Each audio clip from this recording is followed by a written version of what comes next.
నమస్తే. ఇన్నాళ్ళు నన్ను సపోర్ట్ చేస్తూ, ఎంకరేజ్ చేస్తూ మీ ప్రేమని నాకు అందిస్తున్న ప్రతి ఒక్కరికి కృతజ్ఞతలు.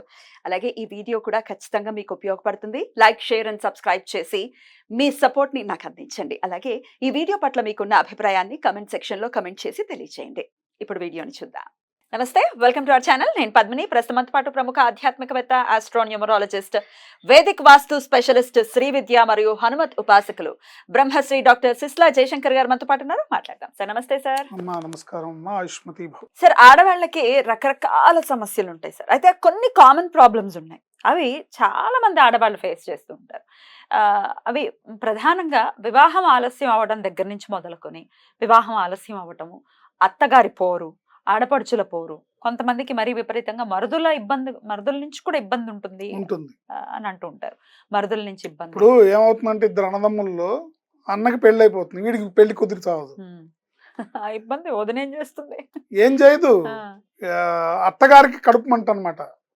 ఈ కొడుకు సెటిల్ అయిపోయాడు, వీడికి అవ్వలేదని, ప్లస్ వాడిని బాగా చూడడంతోనే ఇంట్లో క్లాషెస్ వస్తాయి అనమాట. ఈ పెళ్ళైన కొడుకుని పట్టించుకోకుండా వాడి మీద ఎక్కువ కేర్ తీసుకుంటుంటుంది అత్తగారు. ఎందుకంటే వాడి మీద ఒక సాఫ్ట్ కార్నర్. ఎలా అయినా చిన్నపిల్లలు అంటే కొద్దిగా ఎక్కువ ఉంటుంది. ఇది చాలా కామన్ ప్రాబ్లం. అలాగే పక్కింటి వాళ్ళతో ఈ చిట్ చాట్లు ఉంటాయి, గాసిపింగ్స్ ఉంటాయి కదా, వాటి నుంచి వచ్చే ఇబ్బందులు. ఎందుకంటే ఇక్కడ మాట అక్కడ, అక్కడ మాట ఇక్కడ ఖచ్చితంగా వెళ్తుంది. మన దగ్గర అన్న వాళ్ళు అవతల వెళ్ళి అక్కడ కూడా మాట్లాడతారు ఆబ్వియస్గా.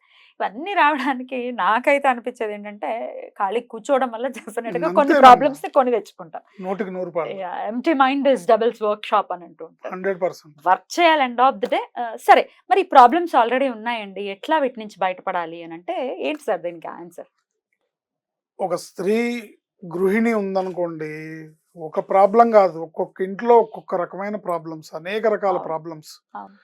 కొంతమంది ఇంట్లో దుష్టబుద్ధి గల వాళ్ళు ఉంటారు.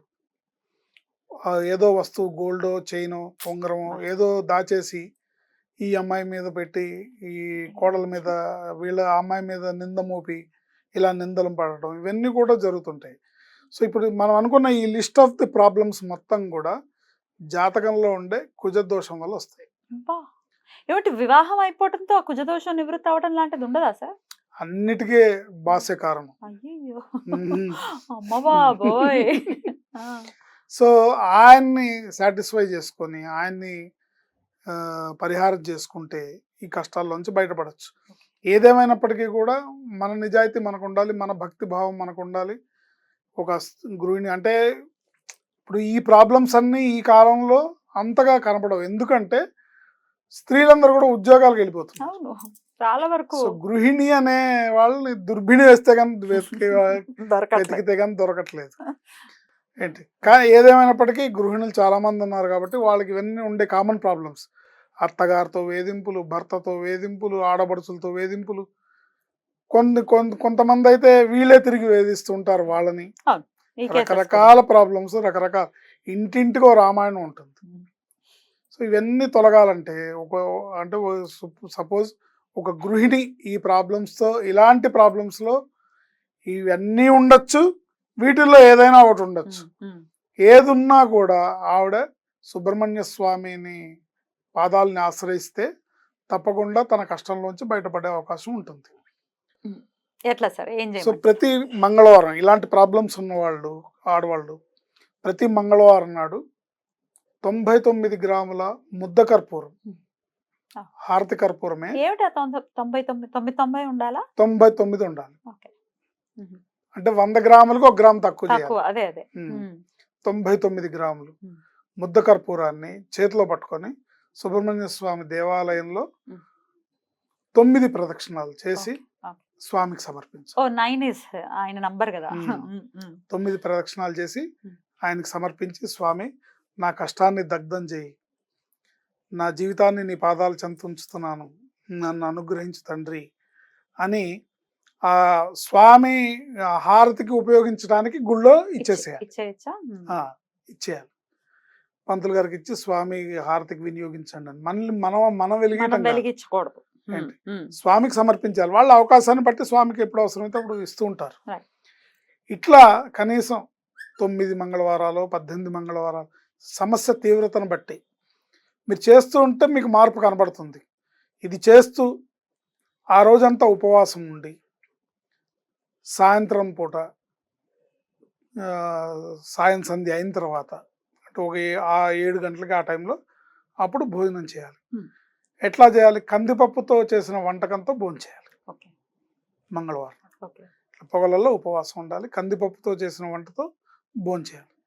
ఇట్లా చేస్తే తప్పకుండా ఆ గృహిణి ఏ సమస్యతో బాధపడుతుందో దాని నుంచి బయటపడే అవకాశం ఉంటుంది.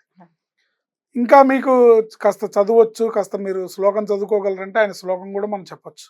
చెప్పండి. ధరణీ గర్భ సంభూతం విద్యుత్కాంతి సమప్రభం కుమారం శక్తి హస్తం తం మంగళం ప్రణమామ్యాం. ఈ శ్లోకాన్ని చదువుకున్నా కూడా ఇంకా మంచి ఫలితం ఉంటుంది. ధరణీ గర్భ సంభూతం విద్యుత్కాంతి సమప్రభం కుమారం శక్తి హస్తం తం మంగళం ప్రణమామ్యాం. ఈ శ్లోకాన్ని మీరు నిరంతరం స్మరించుకుంటూ ఉన్నారా? సో లేదంటే కనీసం ఏమి రాదు, ఈ చదువుకోవడం రాదంటే సుబ్రహ్మణ్య సుబ్రహ్మణ్య సుబ్రహ్మణ్య పాహిమాం సుబ్రహ్మణ్య సుబ్రహ్మణ్య సుబ్రహ్మణ్య రక్షమాం అని అనుకున్నా కూడా ఆయన కరుణిస్తాడు. ఈ దోషం వల్ల ఏర్పడే, జాతకంలో ఏర్పడే దోషం వల్ల ఆ అమ్మాయి ఆ కష్టాల నుంచి బయటపడి చక్కటి జీవితాన్ని అందుకుంటుంది. Right sir. అయితే ఇది పరిహారం. అయితే మనలో కూడా డెఫినెట్ గా మార్పు రావాలి.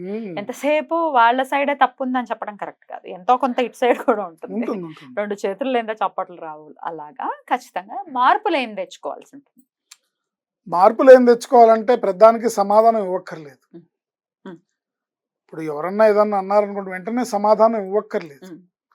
మీ పని మీరు చేసుకుంటూ మీరు సిన్సియర్గా ఉండి మీ ధర్మం ఏంటి, మీ గృహిణిగా మీ ధర్మం ఏంటి, భర్త పట్ల మీ ధర్మం ఏంటి, అత్తమామల పట్ల మీ ధర్మం ఏంటి, మరిది పట్ల మీ ధర్మం ఏంటి, ఆడపడుచుల పట్ల మీ ధర్మం ఏంటి, మీ ధర్మాన్ని మీరు ఎరిగి మీరు చేస్తూ ఉంటే భగవంతుడు మీ పక్షానే ఉంటాడు. God plus you is equal to majority అంటారు. God plus you is equal to majority అంటే కురుక్షేత్ర యుద్ధంలో సకల సైన్యం అంతా కౌరవుల పక్కన ఉన్నది, పాండవుల పక్కన ఓన్లీ భగవంతుడు ఉన్నాడు. సో ఎవరు గెలుస్తారంటే వీళ్ళే గెలుస్తారు. So God plus you is equal to majority. కనుక మన ధర్మాన్ని మనం మర్చిపోకూడదు. మాటకు మాట సమాధానం చెప్పడం వల్ల గొడవలు పెరుగుతాయి. మాటకు మాట మీరు వాళ్ళు ఏమన్నా సరే, ఏమన్నా అనుకోనండి, మనకి తగలవు కదా, సైలెంట్గా ఉండి మన పని మనం చేసుకుంటే కొన్నాళ్ళకి వాళ్ళే నిప్పుట్టి వాళ్ళే రియలైజ్ అవుతారు. ఎన్ని మాట్లాడినా పిల్ల ఏం మాట్లాడట్లేదు, మనం ఎందుకు మాట్లాడాలి. కానీ తిరిగి వీళ్ళు కూడా నోరేసుకొని పడిపోయి నన్ను అంత మాట అంటావా, నన్ను ఇలా అంటావా, నన్ను అలా అంటావా, నన్ను ఆ మాట అన్నావు, నన్ను ఇలా సాధిస్తున్నాను అంటే గొడవలు పెరుగుతూ ఉంటాయి. ఇలా చేసుకోకుండా సైలెంట్గా ఉండి మన ధర్మాన్ని మనం నిర్వర్తిస్తే తప్పకుండా వీళ్ళ కష్టంలోంచి బయటపడతారని నిస్సందేహంగా చెప్పచ్చు. తప్పకుండా సార్. అటు మనలో మార్పు వస్తూ ఒకవేళ మేమంతా సైలెంట్, ఇప్పుడు మీరు చెప్పినట్టే కొంతమంది ఉంటారు చాలా నిదానంగానే ఉంటారు. నిదానంగా ఉన్న వాళ్ళని ఇంకా మొడుతూ ఉంటారు కొంతమంది ఇళ్లలో మనం చూస్తుంటాం. చాలా బాధాకరం. అద్భుతం. ఆయన దండాయుధ పాండి కదా, అసూలంతా ఒక్క పోటు పొడుస్తాడు. రైట్. ఖాళీగా కూడా ఉండకుండా ఏదో ఒక పని అయితే ఖచ్చితంగా చేసుకుంటూ ఉంటే మైండ్ దాని మీదకి వెళ్లకుండా కూడా ఉంటుంది. కాబట్టి చాలా చక్కటి తరుణోపాయాన్ని సూచించారు సార్. కృతజ్ఞతలు. నమస్కారం.